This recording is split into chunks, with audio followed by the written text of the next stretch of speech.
بسم اللہ الرحمن الرحیم الصلاة والسلام علی اشرف الانبیاء والمرسلین نبینا محمد وعلی آلہ واصحابہ اجمعین وبعد۔ علمی و دعوتی خیانت اور فکر و تحریر پہ اس کے اثرات، اس سلسلے کی جو باتیں اس وقت ہمارے سامنے ہیں وہ علمی دعوے داری، علمی اور دعوتی خیانت سے متعلق سیرت اور تاریخ میں پائی جانے والی کچھ مثالیں ہیں۔ ہم نے اس سے پہلے کئی ایک مثالیں پڑھی ہیں۔ اس وقت ہمارے سامنے مثال نمبر 12 ہے اس کتاب کا، اور اس مثال میں شیخ محمد بدر الدین حلبی رحمۃ اللہ علیہ، جن کی وفات 1362 ہجری میں ہوئی ہے، ان کا واقعہ ذکر کیا ہے شیخ بکر بن عبداللہ ابو زید رحمۃ اللہ علیہ نے۔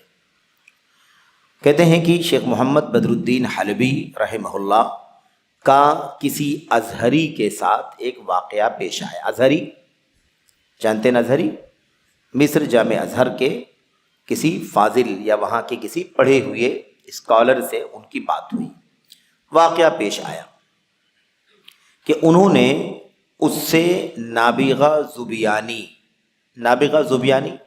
ایک بہت بڑے شاعر ہیں، نابغہ زبیانی ایک بہت بڑے شاعر گزرے ہیں، اور جاہلی شاعر ہیں۔ یہ جاہلی شاعر اسلام سے پہلے، اللہ کے نبی علیہ الصلوۃ والسلام اسلام سے پہلے نہیں بلکہ ہجرت سے 18 سال پہلے وفات ہوئی ہے جاہلی شاعر، وفات کی بات ہے 604 ہجری میں وفات ہے، 604 عیسوی میں وفات پائے۔ ان کا ایک شعر ہے، کیا ہے؟ نابغہ زبیانی کا شعر کیا ہے؟ وقفت فیہا اسیلالا اسائلھا عیت جوابا وما بالربع من احد۔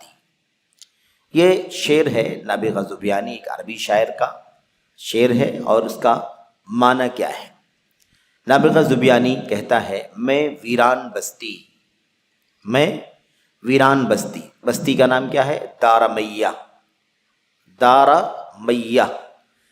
میہ جو بستی ہے، اس بستی میں شام کے وقت تھوڑی دیر ٹھہر کر اس سے بستی کے مکینوں کا حال دریافت کرنے لگا۔ بستی تھی دارمیہ جو اجڑ چکی تھی، ویران ہو چکی تھی، کھنڈر ہو چکی تھی۔ کہتا ہے کہ میں وہاں گیا اور وہاں اس بستی سے میں نے پوچھا کہ یہاں کے لوگوں کا کیا حال ہے، لوگ کہاں چلے گئے، وہاں کا حال دریافت کیا، بستی کے مکینوں کا، وہاں کے رہنے والوں کا، مگر وہ کوئی جواب نہ دے سکی۔ کون؟ وہ بستی کوئی جواب نہ دے سکی، اور ربع قوم کی بستی میں کوئی نہ تھا، یعنی دارمیہ میں جو ربع نام کا علاقہ تھا وہاں پر کوئی بھی موجود نہیں تھا۔ یہ تو شعر کا ترجمہ ہے، شعر سے یہاں کوئی بحث نہیں کہ شعر میں کیا بیان کیا گیا ہے، کیا ہے یہاں بحث ہے، کس سے؟ ایک لفظ سے۔ سوال کیا کیا اس ازہری سے کہ نابغہ زبیانی کا شعر ہے، اس شعر کے اندر ایک لفظ آیا ہوا ہے اسیلال۔ کیا لفظ آیا ہے؟ اسیلال۔ یہ جو لفظ اسیلال آیا ہوا ہے یہ کیا ہے؟ اس کے بارے میں پوچھا کہ یہ لفظ کیا ہے۔ اسیل قرآن کریم کی آیتوں میں، حدیثوں میں، عربی زبان میں اصیل شام کے وقت کو کہتے ہیں، بکرتن و اصیلا، بکرا صبح کے وقت کو، اور اصیل شام کے وقت کو کہتے ہیں۔ اصیل اسی سے بنا ہوا ہے یہ تصغیر اسیل۔ اب اصیل کو اسیل تو ٹھیک ہے، لیکن مسئلہ کیا ہے؟ مسئلہ ہے لام اور لگا ہوا ہے، اسیل نہیں بلکہ اسیلال کیا ہے یہ؟ اس کے بارے میں پوچھا۔ اچھا دیکھیے آگے صفحہ نمبر 55 پہ تو ازہری نے کیا جواب دیا؟ بدر الدین حلبی صاحب نے سوال کیا کہ نابغہ زبیانی کے شعر میں اسیلال کا لفظ آیا ہوا ہے، اس لفظ کا کیا معنی ہے؟ ازہری نے جواب دیا، لفظ اصیل ہے لفظ کیا؟ اسیل، لیکن کیا جواب دیا؟ لفظ اصیل حمزہ کے فتحے اور صاد کے کسرے کے ساتھ ہے. یعنی کیا مطلب؟ اسیل نہیں بلکہ اصیل، حمزہ پر زبر اور صاد کا کسرہ، یعنی اصیل. اصیل کسری کے ساتھ ہے. اور لا جو آیا ہوا ہے نا، یہ بعد میں آنے والے فعل اسائل کا نافیہ ہے.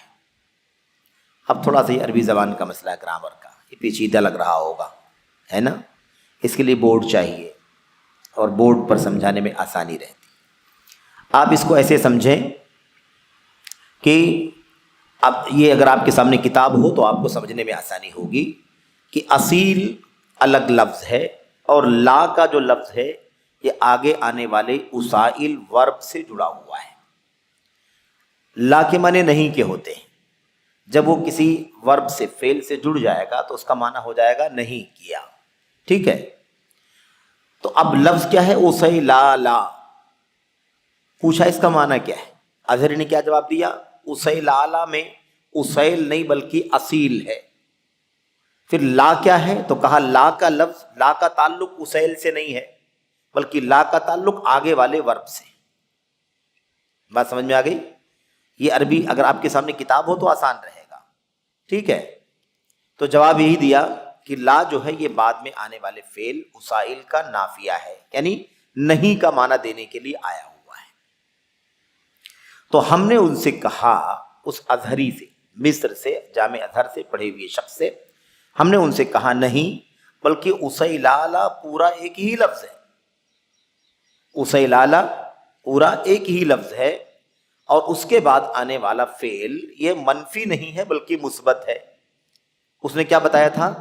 اصیل لفظ ہے اور لا جو ہے وہ آگے والے لفظ سے جڑا ہوا ہے. ٹھیک ہے؟ انہوں نے کیا جواب دیا؟ ایسا نہیں ہے، الگ الگ ورڈ نہیں ہے یہ، بلکہ اسیلال یہ پورا ایک ہی لفظ ہے، ایک ہی لفظ ہے. اور آگے آنے والا جو فعل ہے ورب، یہ نفی کا نہیں ہے بلکہ مثبت ہے. آپ اس کو لا الگ کر کے اس کے ساتھ نہیں جوڑ سکتے. سمجھ رہے ہیں نا؟ اچھا، تو وہ ہنسے اور فرمایا، اللہ تعالیٰ فرماتا ہے بکرتن و اصیلا، اور تم لوگ کہتے ہو اسیلالا. اظہری نے کیا جواب دیا؟ اظہری نے کہا کہ اللہ تعالیٰ فرماتا ہے بکرتن و اصیلا، یعنی لفظ اصیل ہے، اور تم لوگ کیا کہتے ہو؟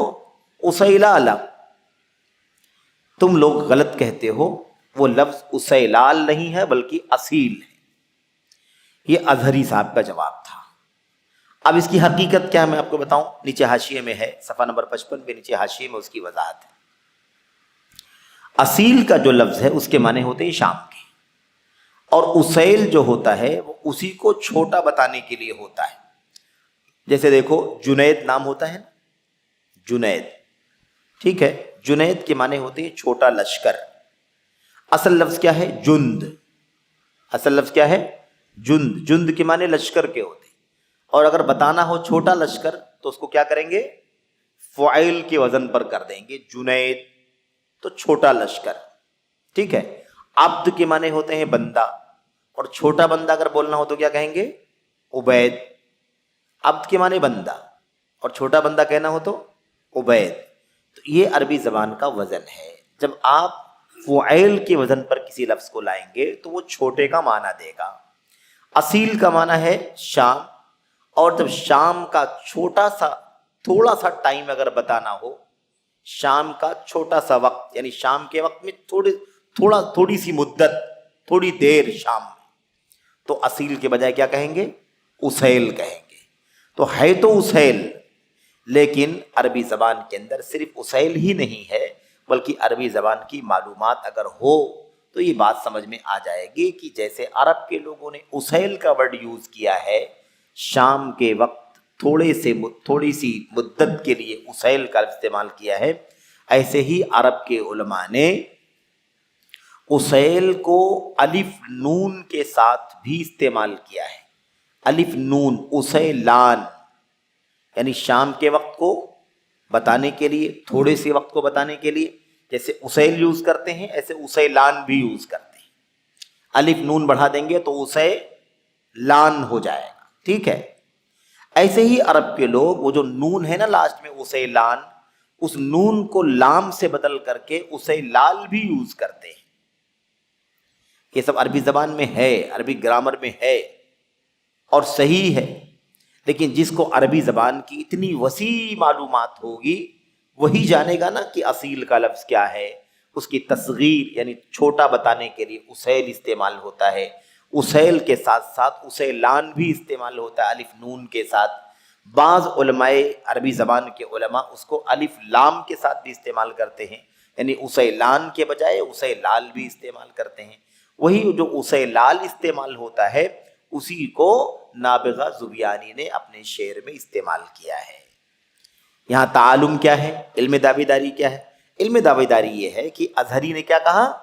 ازہری نے کہا کہ تم لوگ اسیلال غلط پڑھتے ہو. قرآن میں اللہ نے اصیل کہا ہے، بکرتن و اصیلا، اصیل اللہ نے استعمال کیا اور تم لوگ اس کو اسیلال استعمال کرتے ہو. تو گویا کہ ایک چیز جس کا اس کو علم نہیں تھا ازہری صاحب کو، انہوں نے کیا کہا؟ انہوں نے کہا تم غلط استعمال کرتے ہو. قرآن میں اللہ نے بکرتن و اصیلا کہا ہے اور تم لوگ اس کو اسیلالا استعمال کرتے ہو. بات سمجھ میں آ گئی؟ بتانا کیا ہے؟ بتانا یہ کہ بغیر علم کے دعویٰ کیا کہ تمہارا استعمال غلط ہے. صحیح ہے بکرتن و اصیلا. بکرتن و اصیلا سب کو معلوم ہے، اصیل کا لفظ سب کو معلوم ہے. لیکن عربی زبان کی جب وسیع معلومات ہوگی، عربی زبان کا ماہر ہوگا، گہرے علم کا آدمی ہوگا، تو اسے یہ بھی معلوم ہوگا کہ اصیل تصغیر کے لیے اسیل استعمال ہوتا ہے. اسیل کے ساتھ ساتھ اسیلان بھی یوز ہوتا ہے. اسیلان کے علاوہ اسیلال بھی یوز ہوتا ہے. جب سب معلومات ہوگی تو آدمی انکار نہیں کرے گا. لیکن آدمی کے پاس جب کم علم ہو، چھوٹی معلومات ہو، محدود معلومات ہو، تو ایک صحیح چیز کو بھی غلط ٹھہرا دیتا ہے.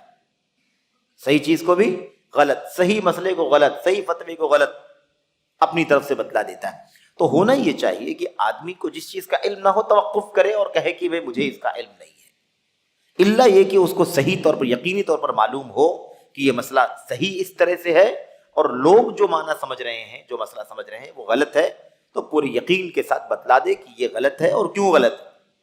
ورنہ اگر معلومات نہ ہو تو آدمی کو اپنے علم کی حد تک کہنا چاہیے مجھے یہ معلومات ہے، بقیہ جو یہ معلومات، یہ جو لفظ ہے مجھے یہ لفظ نہیں معلوم ہے، مجھے دیکھنا ہوگا، مجھے تحقیق کرنی ہوگی، مجھے سوال کرنا ہوگا، مجھے اس سلسلے میں معلومات حاصل کر کے پھر مجھے اطمینان کرنا ہوگا لفظ کیا ہے. لیکن ازہری نے فوراً، اور وہ بھی نابغہ زبیانی کا شعر ہے. نابغہ زبیانی بہت چوٹی کا شاعر ہے. اتنا آسان نہیں ہے کہ آسانی سے کوئی آدمی کہہ دے کہ یہ لفظ اسیلال کیسے ہو سکتا ہے، اصیلا ہونا چاہیے. سمجھ رہے ہیں نا؟ تو نابغہ زبیانی جیسے شاعر کے شعر کے بارے میں کہنا کہ تم غلط استعمال کرتے ہو، اللہ تعالیٰ نے اس کو اصیل استعمال کیا ہے. یقیناً قرآن کریم میں اللہ نے اصیل استعمال کیا ہے، لیکن عربی زبان بہت کشادہ ہے. وہ اسیلال بھی استعمال ہوا ہے، اسیلان بھی استعمال ہوا ہے تصغیر کے لیے، اس لیے اس میں کوئی عیب کی بات نہیں. تو نیچے حاشیے میں صفحہ نمبر 55 میں یہ بات آ گئی ہے، قاعدے کے مطابق اصیل عصر اور مغرب کا درمیانی وقت. اصیل کسے کہتے ہیں؟ شام کا وقت، مغرب اور عصر اور مغرب کے بیچ کا وقت. اس کی تصغیر جانتے ہیں نا، چھوٹا بنانا، چھوٹا ثابت کرنا، اسیل آتی ہے. مگر بعض علماء لغت نے الف اور نون کا اضافہ کر کے اسیلان استعمال کیا ہے، اور یہ بھی معروف لغت ہے. یہ بھی کیا ہے؟ معروف ہے، جانی پہچانی زبان ہے، کوئی اس میں عیب کی بات نہیں ہے. البتہ بعض لوگوں نے اس کے نون کو لام سے بدل کر اسیلال بھی استعمال کیا ہے، جو شاذ کے قبیل سے ہے، لیکن عربی زبان میں استعمال ہے. شاذ کے قبیل سے یعنی مطلب بہت کم استعمال ہے، نادر استعمال ہے، جیسا کہ نابغہ زبیانی کے اس شعر میں آیا ہے. تو یہ بات اپنی جگہ پر واضح ہو جانی چاہیے کہ اصیل کا لفظ صرف اصیل نہیں ہے، بلکہ تصغیر اسیل آتی ہے. اسیل کے علاوہ اسیلان، اسیلال سب استعمال ہوتا ہے، اور نابغہ زبیانی نے اپنے شعر میں یہی استعمال کیا ہے. اس لیے اس کو غلط کہنا خود غلط ہے، لا علمی کی دلیل ہے. اس لیے ایسا نہیں ہونا چاہیے. تو دیکھا آپ نے مثال آ گئی کہ نہیں آ گئی کہ لوگوں نے کس طرح سے تعالم، علمی دعویداری کی اور ایک غلط چیز کو ایک صحیح چیز کو غلط ثابت کرنے کی کوشش کی۔ اچھا، اسی طرح مثال نمبر 13 میں دیکھیے، کہتے ہیں اسی طرح محمد بن عبد الواحد الباوردی، ابو عمر زاہد، جن کا عرف کیا ہے، معروف کیا ہے، لقب غلام ثعلب، غلام ثعلب کے نام سے جانے جاتے ہیں، محمد بن عبد الواحد الباوردی، ان کی وفات 345 ہجری میں ہوئی ہے۔ ان کے ساتھ بغدادیوں کا ایک واقعہ پیش آیا ہے، بغدادیوں کا ایک واقعہ پیش آیا ہے، جیسا کہ ان کی سیرت میں موجود ہے۔ کیا ہے دیکھیے، کہتے ہیں کہ یہ حیرت انگیز یادداشت سے مشہور تھے۔ کون؟ محمد بن عبد الواحد الباوردی، حیرت انگیز یادداشت، بہت بڑے ذہین فطین آدمی تھے، اور ان کا حافظہ بہت مشہور تھا، بڑا قوی تھا، وسیع تھا۔ ان کے وسیع حافظے کے سبب ادبا، یعنی عربی زبان کے ماہرین، عربی زبان کے ماہرین ان پر تانا زنی کرتے تھے، یعنی کیا مطلب؟ عیب لگاتے تھے، تانا زنی، عیب لگانا، کمیاں نکالنا، اور علم لغت میں انہیں قابل اعتماد نہیں سمجھتے تھے۔ اب وسیع حافظے کے مالک تھے، جیسے آپ نے مبرد کے بارے میں پڑھا، وسیع علم تھا ان کے پاس، اس سے پہلے ہم نے ابن جنی کے بارے میں پڑھا تھا، وسیع علم کے مالک تھے، تو بہت ساری چیزیں ایسی ہوتی تھی کہ لوگ کہتے تھے غلط بولتے ہیں، کیونکہ ہر چیز کا جواب دے رہے ہیں، ہر مسئلے میں دلیل پیش کر رہے ہیں، ہر مسئلے میں شعر پیش کر رہے ہیں دلیل کے طور پر۔ تو ادبا جو تھے وہ ان پر تانا زنی کرتے تھے، اور علم لغت میں انہیں قابل اعتماد نہیں سمجھتے تھے۔ یہاں تک کہ عبید اللہ بن ابو الفتح نے کہہ دیا کہ اگر فضا میں کوئی پرندہ پرواز کر رہا ہو تو ابو عمر زاہد کہہ دیں گے ہم سے ثعلب نے ابن العرابی کے واسطے سے بیان کیا، اور اس بارے میں کچھ نہ کچھ ضرور ذکر کر دیں گے، جبکہ محدثین انہیں ثقہ قرار دیتے تھے۔ تو محدثین کے ہاں تو قابل اعتبار تھے، لیکن عربی زبان کے علماء ادبا انہیں کیا سمجھتے تھے؟ انہیں ناقابل اعتبار سمجھتے تھے۔ معاملہ کیا تھا؟ اتنا زیادہ یہ بولتے تھے، ہر مسئلے کا جواب، ہر مسئلے کا جواب، یہاں تک کہ عبید اللہ بن ابو الفتح نے کیا کہا؟ اگر فضا میں کوئی پرندہ اڑ رہا ہو نا، کوئی پرندہ اڑ رہا ہو اور اس کے بارے میں اگر پوچھا جائے تو ابو عمر کیا کہہ دیں گے؟ ابو عمر زاہد کہہ دیں گے کہ ہم سے ثعلب نے ابن عرابی کے واسطے سے ایسا ایسا بیان کیا، یعنی اس پرندے کے بارے میں بھی کوئی نہ کوئی بات بتانا شروع کر دیں گے۔ اس طرح سے ان کی حالت تھی۔ اچھا آگے دیکھیے، خطیب بغدادی رحمہ اللہ فرماتے ہیں میں نے اپنے تمام مشائخ کو دیکھا کہ وہ انہیں ثقہ قرار دیتے تھے، وہ انہیں قابل اعتبار قرار دیتے تھے اور ان کی باتوں کی تصدیق کرتے تھے، یعنی وہ سچ بولتے ہیں۔ ان سے کسی چیز کے بارے میں پوچھا جاتا تھا تو وہ اس کا جواب دیتے تھے۔ اب اصل بات آگے آ رہی ہے، ابھی ان کے حالات بیان کر رہے تھے کہ ان کے حالات کیا تھے، واقعہ آگے آ رہا ہے۔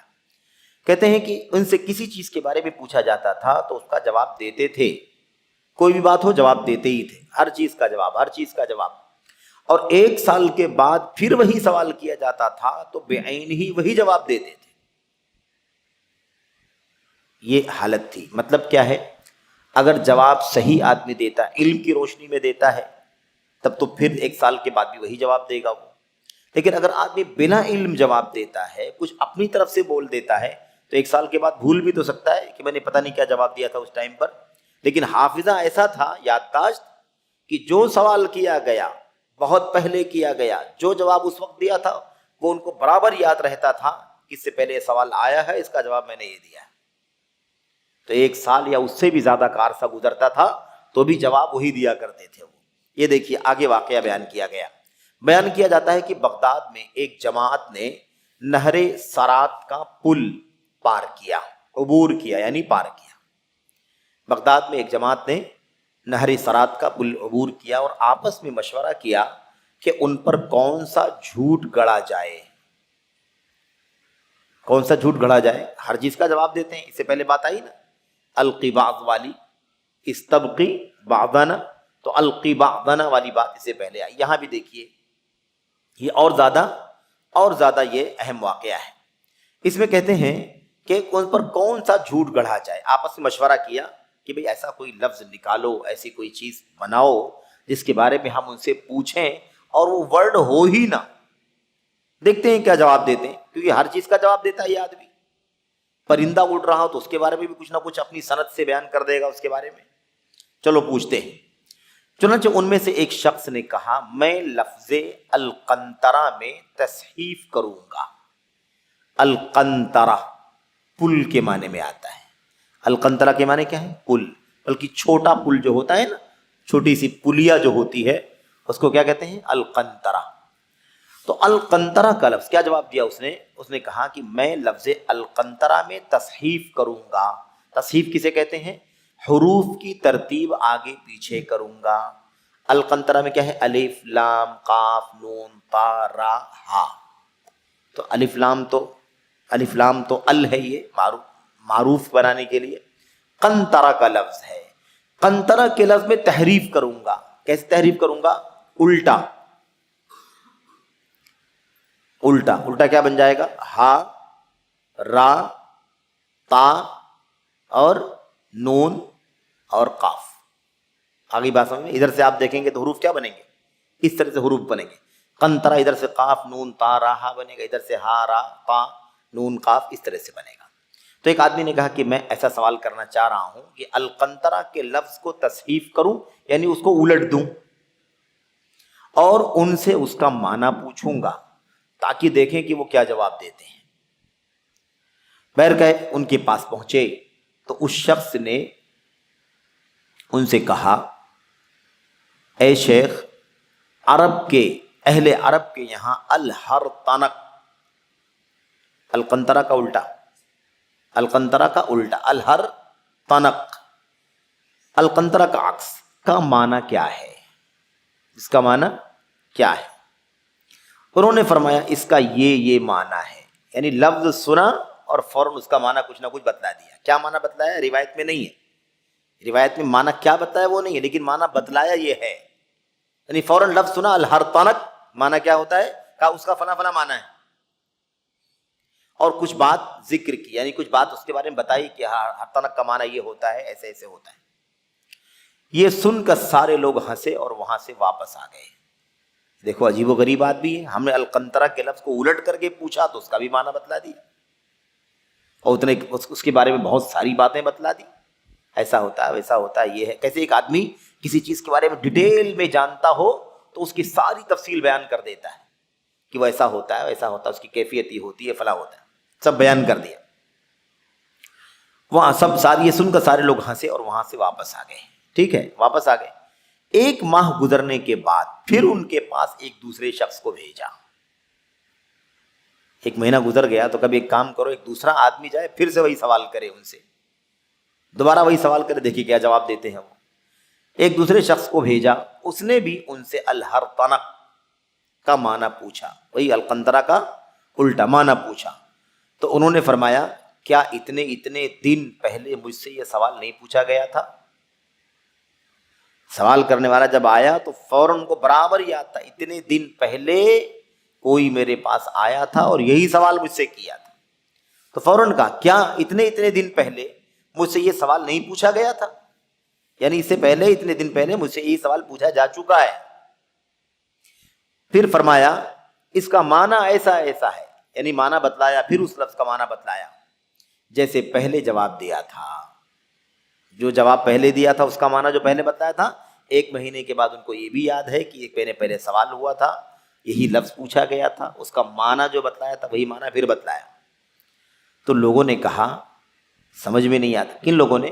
وہی جس ٹیم نے بھیجا تھا اپنے آدمی کو. اس سے پہلے اس جماعت کے دوسرے آدمی نے سوال کیا تھا، 1 مہینے کے بعد دوسرے کو بھیجا. لوگوں نے کہا سمجھ میں نہیں آتا کہ دونوں میں سے کون سے معاملے پر زیادہ تعجب اور حیرت کریں. مطلب حیرت کی بات ہے. اگر معنی ہے تو ٹھیک ہے، معنی نہیں ہے تو بتاتا کہاں سے ہے؟ اور 1 سال کے بعد پوچھو، 1 مہینے کے بعد پوچھو، سب یاد رہتا ہے کہ یہ سوال پوچھا گیا تھا اور اس کا وہی جواب دیتا ہے.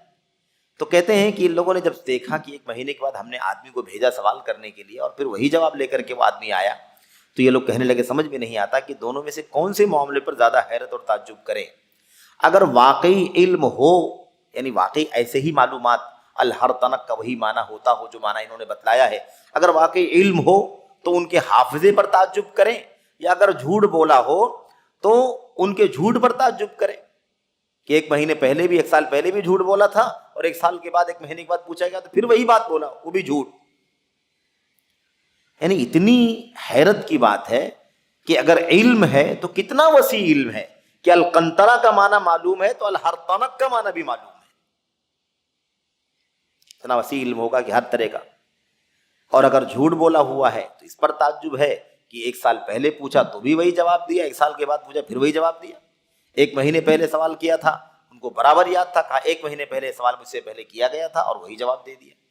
تو لوگ کہنے لگے کہ تعجب ہوتا ہے اس آدمی کے اوپر کہ مطلب اگر علم ہے تو کتنا وسیع علم ہے کہ الحرطنک کا معنی بھی معلوم ہے، اور اگر جھوٹ بول رہا ہے تو جھوٹ کتنا اچھا بول رہا ہے. 1 سال کے بعد بھی معلوم ہے کہ میں نے یہی جواب دیا تھا. غلط.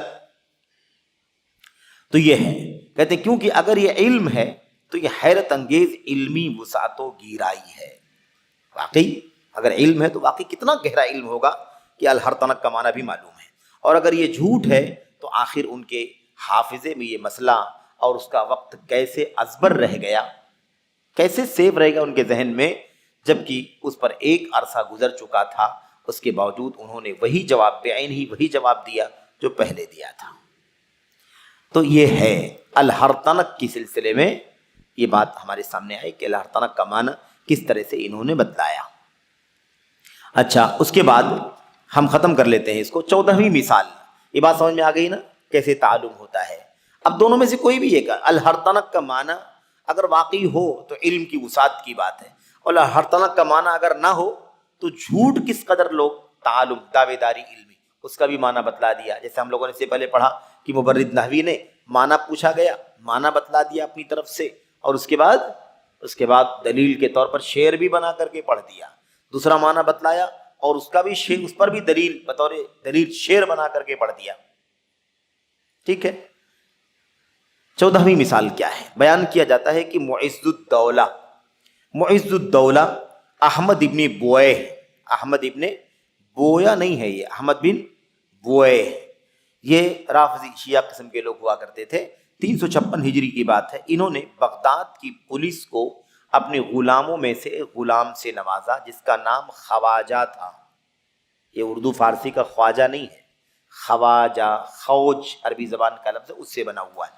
خیر، تو انہوں نے احمد بن معز الدولہ احمد ابن بوئے، یہ بادشاہ لوگ تھے، حاکم لوگ تھے، یعنی حکومت پر فائز لوگ تھے. انہوں نے بغداد کی پولیس کو اپنے غلاموں میں سے غلام سے نوازا جس کا نام خواجہ تھا. تو ابو عمر زاہد اور غلام ثعلب، یہ نام اس سے پہلے آ چکا ہے، غلام ثعلب کی بات اس سے پہلے آئی نا، اسی واقعے میں وہی ہے. ان کو یہ بات معلوم ہوئی، غلام ثعلب کو یہ بات معلوم ہوئی. کیا معلوم ہوئی؟ کہ خواجہ نام کا ایک شخص، ایک پولیس کو ہے نا اپنے غلاموں میں سے ایک غلام سے نوازا ہے. بغداد کی پولیس کو ایک غلام بھیجا ہے اور اس غلام کا نام کیا ہے؟ خواجہ ہے. تو ابو عمر زاہد اور غلام ثعلب کو یہ بات معلوم ہوئی. وہ اپنی لغت کی کتاب الیواقیت املا کرا رہے تھے. الیواقیت نامی کتاب ہے، اس کتاب کو لکھوا رہے تھے.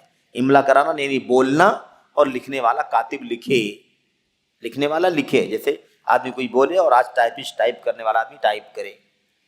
تو املا کرا رہے تھے. چنانچہ انہوں نے مجلس املا میں حاضرین سے کہا، املا پڑھ کے سنا رہے تھے، بول رہے تھے، سننے والے سن رہے تھے، لکھنے والے لکھ رہے تھے. انہوں نے مجلس املا میں حاضرین سے کہا، لکھو یاقوت خواجہ، یاقوت خواجہ. اب خالی انہیں معلوم پڑا کہ خواجہ نام کا کوئی غلام بغداد کی پولیس والوں کو دیا گیا ہے، تو انہوں نے اس کو لے لیا اور کیا کر لیا؟ انہوں نے اپنی کتاب یاقوت الیواقیت کے اندر یاقوت خواجہ کے نام سے اس کو بھی لکھوانا شروع کر دیا. کیونکہ عربی زبان میں الخواج کا اصلی معنی بھوک ہے. الخواج کا اصلی معنی کیا ہے؟ بھوک ہے. عربی زبان میں بھوک کو الخواج کہتے ہیں. پھر اس پر ایک باب کی تفریح کی. بھئی الخواج نام، خواجہ نام کا تو آدمی تھا، وہ خواجہ نام کا کیا تھا؟ غلام تھا، غلام کا نام تھا خواجہ. ٹھیک ہے. اب انہوں نے کیا کیا؟ اس کو اپنی کتاب میں نوٹ کر ڈالا، اور اس کا نام کیا، اس کا لفظ کا معنی کیا تھا؟ بھوک. اچھا، اس پر ایک باب کی تفریح کی اور انہیں املا کرایا. باب کی تفریح کی، املا کرایا مطلب یعنی اس سے اور کون کون سے مسئلے نکلتے ہیں، اس سے کون کون سا ورڈ نکلتا ہے، یہ لفظ کا معنی یہ ہوگا، اس لفظ کا معنی یہ ہوگا، اس کا ایک نتیجہ، یعنی اصل سے فرع نکالنا، ایک اصل سے شق نکالنا، اس کے پارٹس نکالنا، اس کی شاخیں نکالنا. یعنی گویا کہ اس سے بہت ساری باتیں نکال کر اس کا یہ معنی بنے گا، اس کا یہ معنی بنے گا. اس طرح سے انہوں نے ایک باب کی تفریح کی اور اسے انہیں املا کرایا. تو لوگوں نے اسے ان کا سنگین ترین جھوٹ شمار کیا اور کتب لغت میں اسے تلاش کیا. بھئی کہاں ہے یہ لفظ، کہاں ہے عربی زبان کی کتابوں کے اندر، کہاں سے اتنی تفریح کر لیا، کہاں سے اس پر مسئلہ در مسئلہ نکال دیا، یہ لفظ تو ہے ہی نہیں کہیں. خواجہ ایک آدمی کا نام ہے، ٹھیک ہے. تو لوگوں نے کیا کہا، لوگوں نے سفید جھوٹ ہے، یہ سنگین ترین جھوٹ شمار کیا اور کتب لغت میں اسے تلاش کیا کہ چلو دیکھو عربی زبان کی کتابوں میں اس کا معنی ملتا ہے کیا، ہے ہی نہیں کہیں، یہ لفظ ہے ہی نہیں کہیں. چنانچہ ابو علی حاتمی نے، جو ان کے شاگردان میں سے تھے، کس کے شاگردان میں، انہی کے غلام ثعلب کے شاگردان میں سے تھے، انہوں نے کہا ہم نے امالی الحامض، کتاب کا نام ہے یہ، ہم نے امالی الحامض میں ثعلب کے واسطے سے ابن العربی سے روایت کیا ہے کہ الخواج کا معنی بھوک ہے. کہاں سے لے لیا، اسی کتاب سے لیا، اور کسی کتاب میں موجود نہیں ہے، اسی کتاب میں انہوں نے یہ معنی لکھا اور وہیں سے ان کے شاگردوں نے بیان کرنا شروع کر دیا. تو ایسا بھی ہوتا ہے، یہ بھی ہے تعلم، یہ بھی ہے علمی دعویداری کی بات اپنی طرف سے اٹھا کر کے کتاب میں نوٹ کر دی جائے، اس کا معنی بتایا جائے، اس کے برانچز نکالے جائیں، اس کی شاخیں نکالی جائیں، اور پورا ایک مکمل ایک سسٹم، پوری ایک تفصیلی معلومات کے طور پر کتاب میں اسے شامل کر دیا جائے. تو اس طرح کے بھی تعلم پائے گئے، اس طرح کی بھی علمی دعویداری پائی گئی ہے.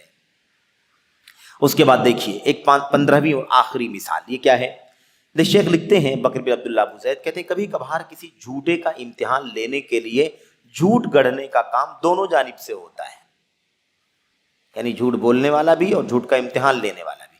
تو جھوٹ بولنے والا جو ہے وہ تو جھوٹ بول ہی رہا ہے، اور جو امتحان لینے والا ہے وہ بھی جھوٹ بول کر کے امتحان لے رہا ہے، جھوٹ گڑھ کے.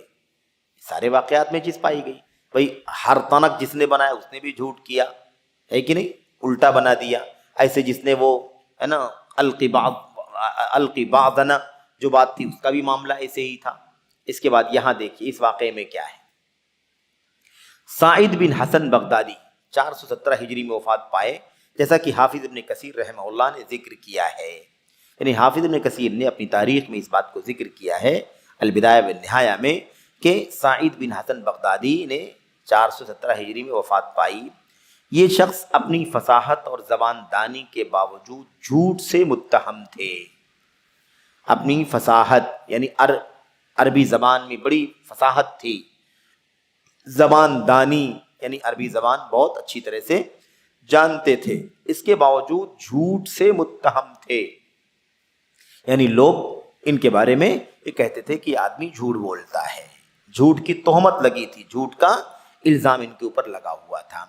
اسی لیے لوگوں نے لغت میں ان کی کتاب الفصوص کو ٹھکرا دیا اور وہ مشہور نہ ہو سکی. ایک مثال دیا ہے کہ ان کے جھوٹ کی مثال، ان کے جھوٹ کی تہمت کی مثال، جو ان کے اوپر جو جھوٹ کا اتہام تھا، اسی وجہ سے ان کی کتاب الفصوص نامی کتاب ہے عربی زبان کے اندر، یہ مشہور نہیں ہو سکی. لوگوں نے اس کو ریجیکٹ کر دیا کہ عام طور پر جھوٹ بولتے ہیں، اس لیے کتاب ان کی قابل اعتبار نہیں ہے. اس کے بعد کہتے ہیں یہ بڑے خوش مزاج، اچھے مزاج کے، بحث و جستجو کرنے والے، حاضر جواب تھے، تحقیقی آدمی تھے، خوش مزاج آدمی تھے اور حاضر جواب تھے. یعنی بہت تیزی تھی، جیسے کوئی مسئلہ آیا فوراً جواب، مسئلہ آیا فوراً جواب، حاضر جواب تھے. بشار نامی ایک نابینا شخص نے از راہ مذاق ان سے پوچھا. حاضر جواب تھے نا بھائی، ہر چیز کا جواب دیتے تھے، اور یوں بولا، سوال آیا منہ سے نکلا فوراً جواب. ادھر آپ نے کہا اس کا معنی کیا ہوتا ہے، فوراً جواب. اس کا معنی کیا ہوتا ہے، فوراً جواب. یعنی کیا مطلب، بہت ہی زیادہ حاضر جواب تھے، فوراً ہی برجستہ جواب دیتے تھے. کہتے ہیں جب یہ برجستہ جواب دینے میں مشہور تھے کہ بھئی ہر چیز کا جواب دیتے ہیں اور فوراً دیتے ہیں، تو ایک بشار نامی آدمی جو نابینا تھا، اس نے بطور مذاق ان سے پوچھا الحرنقل یا الجرنفل کیا ہے؟ الحرنقل یا الجرنفل کا معنی کیا ہوتا ہے؟ ٹھیک ہے، نابینا آدمی تھا۔ اب ظاہر سی بات ہے کہ وہ نابینا آدمی ہے، ایک تو وہ آدمی جھوٹ سے متہم ہے، یعنی جھوٹ بولتے ہیں، جن کی بات اس سے پہلے گزری، یہ سعید بن حسن بغدادی، ٹھیک ہے۔ دوسری طرف اب ان کا امتحان لینے کے لیے ایک نابینا آدمی نے ایک لفظ اپنی طرف سے بنا لیا، ایسے فرضی لفظ ہے یہ، اور اس کا معنی ان سے پوچھا کہ الحرنقل یا الجرنفل کا معنی کیا ہوتا ہے؟ تو انہوں نے تھوڑی دیر تک اپنا سر جھکایا۔ سوال کرنے والا آدمی نابینا تھا، اندھا، ٹھیک ہے۔ جواب دینے والے نے کیا کیا؟ تھوڑی دیر تک اپنا سر جھکایا اور سمجھ گئے کہ نابینا شخص نے یہ لفظ اپنی جانب سے گھڑ لیا ہے، اس اندھے نے ہمارا امتحان لینا چاہا ہے۔ تو اس نے بھی سوچا کہ کیوں نہ اندھے کا ہی مذاق اڑا لیا جائے، یہ ہمارا مذاق اڑانے کے لیے، ہمارا امتحان لینے کے لیے یہ نیا لفظ ایک بنا کر کے، ایک وضع کر کے ایک لفظ لے کر کے آیا ہے، اپنی جانب سے گھڑ لیا ہے، تو ہم بھی اس کے جواب میں ان کا مذاق، اس نابینا کا مذاق اڑا لیتے ہیں۔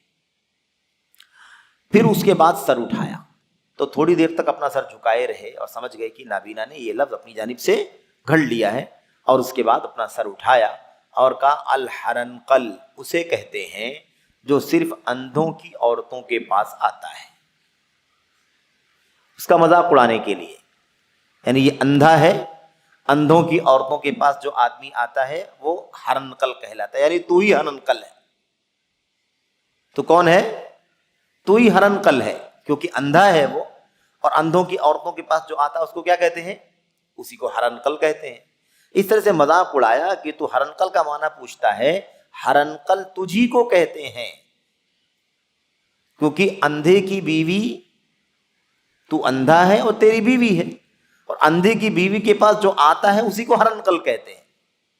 تو اپنی بیوی کے پاس تو ہی آتا ہے اور تو اندھا ہے، تو اس طرح سے ہرنقل کا معنی بیان کرنے کے لیے اس نے یہ بات کہہ دی۔ اسے کہتے ہیں جو صرف اندھوں کی عورتوں کے پاس آتا ہے، ان کے علاوہ کسی اور کے پاس نہیں جاتا۔ یہ سن کر نابینا شخص شرمندہ ہو گیا اور حاضرین بھی ہنسنے لگے۔ تو اس طرح سے تعالم کی مثالیں شیخ بکر بن عبداللہ ابو زید رحمۃ اللہ علیہ نے کئی ایک پیش کی ہیں۔ اب یہ مثالیں پرانی کتابوں میں، تاریخ اور سیرت کی کتابوں کے اندر موجود ہیں۔ آج کے دور میں چونکہ حالات بہت بدل چکے ہیں، بہت کچھ تبدیلیاں آ چکی ہیں، بہت ساری چیزیں ایسی ہیں، میڈیا کے اسباب ہیں، وسائل ہیں، اور ان تمام چیزوں کے ذریعے سے آج کل یہ تعالم، علمی دعوے داری جس کو ہم کہتے ہیں، ہے نا، علم کے، شریعت کے بہت سارے فنون کے اندر لوگ حد سے تجاوز کر چکے ہیں، شہرت کے لیے، نام کے لیے، چرچے کے لیے، پبلسٹی کے لیے، نہ جانے کیسے کیسے علم کے دعوے لوگ کرنے لگے ہیں۔ تو اس دور کے اندر بہت کچھ تبدیلیاں ہو چکی ہیں، حالات بدل چکے ہیں۔ اس زمانے میں جب شہرت کے اتنے زیادہ راستے نہیں کھلے تھے، شہرت کے دروازے اتنے نہیں کھلے تھے، شہرت کے پاپولر ہونے کے سورسز نہیں تھے، اس وقت جب لوگ اس طرح کی حرکتیں کرتے تھے، واقعات تاریخ میں، سیرت میں موجود ہیں۔ تو آج کل تو میڈیا کے اتنے سارے پلیٹ فارم ہیں کہ آدمی ہمیشہ شہرت کی بلندیوں پر ہی پہنچنے کی کوشش کرتا ہے، الا ماشاء اللہ۔ تو سستی شہرت کے لیے بہت سارے لوگ میرے بھائیوں اس میدان میں کودتے ہیں، اور پھر اس کے بعد نہ عقیدے کا پاس و لحاظ ہے، نہ حدیث و سنت کا پاس و لحاظ ہے، نہ قرآن کی تفسیر کے بارے میں کوئی ضابطہ ہے، نہ سنت کا، نہ فتووں کے اندر لوگ اپنی مرضی سے ایک ایک مجلس میں نہ جانے کتنے سوالوں کے جواب دیتے ہیں، جبکہ وہ علماء نہیں ہوتے ہیں، الگ الگ تخصصات کے لوگ ہیں، کوئی ڈاکٹر ہے، کوئی وکیل ہے، کوئی انجینئر ہے، کوئی اور لٹریچر کا ماہر ہے، کسی اور میدان کا، کسی اور فیلڈ کا ہے، سمجھ رہے؟ تو اس طرح سے آج صورتحال بن گئی ہے۔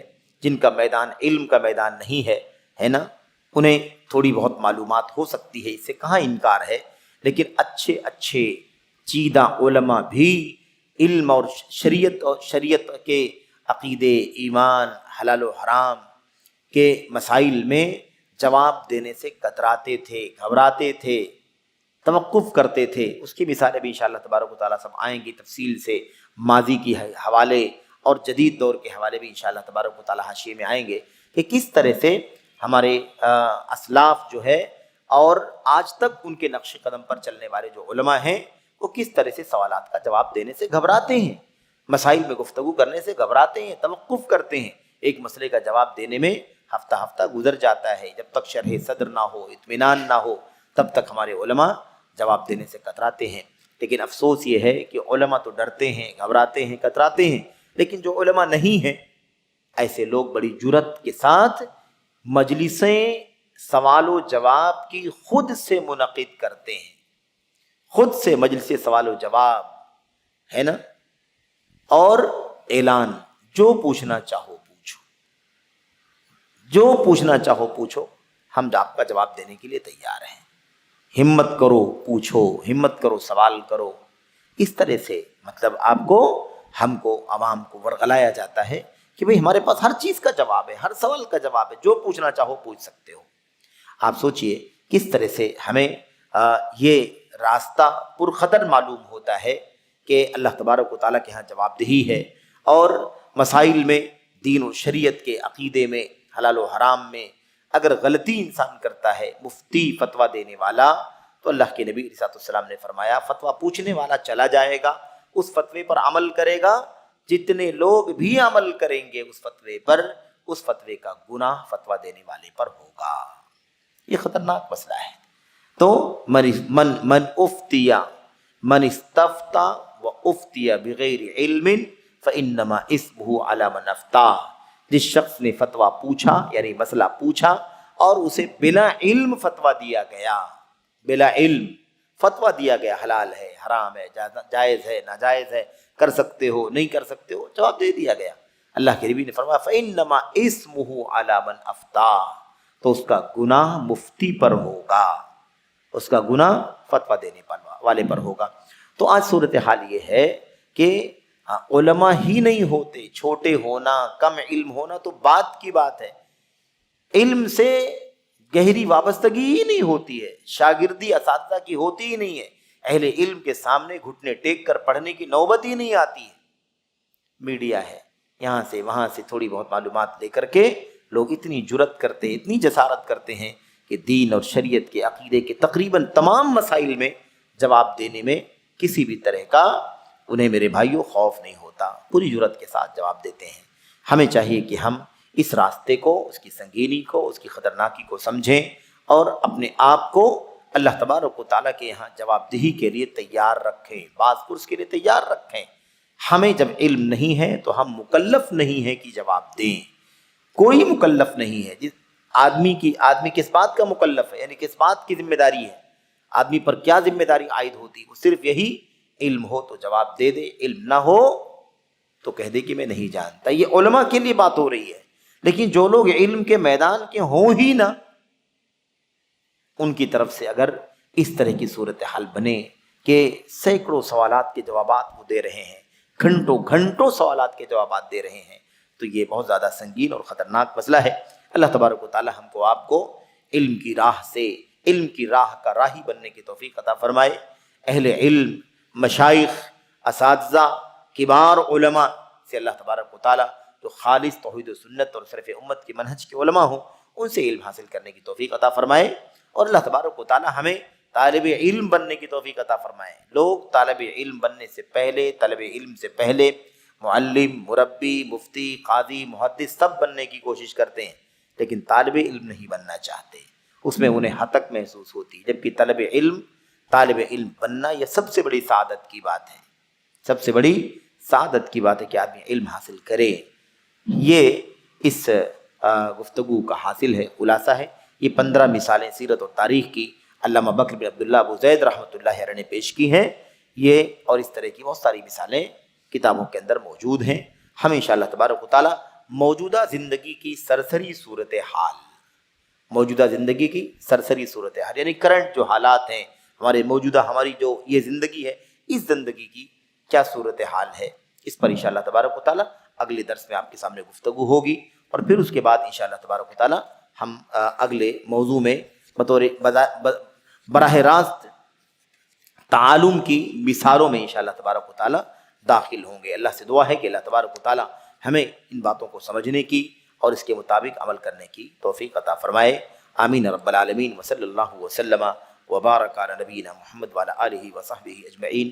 السلام علیکم ورحمۃ اللہ وبرکاتہ۔